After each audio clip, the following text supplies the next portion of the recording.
এখানে আল্লাহ সর্বশ্রেণীর লোক রয়েছে, সর্বদলের। জেলের মধ্যে রেখে ঢুকে ঢুকে মেরে ফেলার ষড়যন্ত্র করেছিল বিগত হায়নারি ফ্যাসিস্ট সরকার। আমরা যারা জেল খেটেছি, আমরা জেলের ভিতরে কথা বলার লোক পেতাম। সন্ধ্যা পর্যন্ত আমরা বসে 10 জন 12 জন একসাথে আড্ডা দিতাম, কিন্তু বেগম খালেদা জিয়া কথা বলার লোক পাননি। উনি ঢুকে ঢুকে ওনাকে মেরে ফেলার ষড়যন্ত্র করেছে। আজকে ওনার হাতগুলা যেভাবে যে অবস্থায় আছে, ওনাকে ভুল ট্রিটমেন্টের মাধ্যমে ওনাকে মেরে ফেলার চেষ্টা করা হয়েছে। স্লো পয়জন দিয়ে ওনাকে মেরে ফেলার চেষ্টা করা হয়েছে।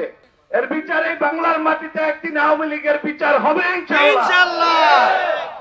আমরা আজকে দোয়া করি, সমস্যা না, আমি তো বলতে দেশনেত্রী বেগম খালেদা জিয়া, বাংলাদেশের মানুষ, বাংলাদেশের মাটিকে যিনি ছেড়ে যাননি, আরাফাত রহমান কোকোকে নির্যাতনের মাধ্যমে মেরে ফেলা হয়েছে। জনাব তারেক রহমানকে মেরে হাড়গোড় ভেঙে দিয়েছিল, এবং তারপরও দেশনেত্রী বেগম খালেদা জিয়া আপোষ করেনি। উনাকে ক্ষমতার লোভ দেখানো হয়েছে। উনি বলেছে বিদেশে আমাদের কোন প্রভু নাই, বাংলাদেশ আমার, বাংলাদেশ এবং বাংলাদেশের মাটি এবং বাংলাদেশের মানুষের কথা চিন্তা করে কথাও উনি ভাবে নাই।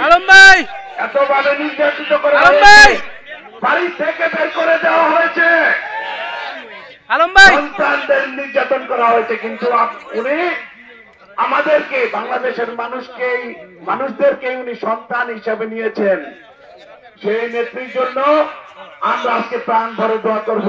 উপস্থিত হয়েছি, উদ্দেশ্যটা হলো আমাদের দেশ নেত্রী বেগম খালেদা জিয়া, আপোষের নেত্রী, যেই নেত্রীর মাধ্যমে বাংলাদেশে গণতন্ত্র এসেছে, যেই নেত্রীর স্যাক্রিফাইসে এই বাংলাদেশকে টিকিয়ে রেখেছে, এই নেত্রী আজকে অসুস্থ, মানে বাংলাদেশ আজকে অসুস্থ।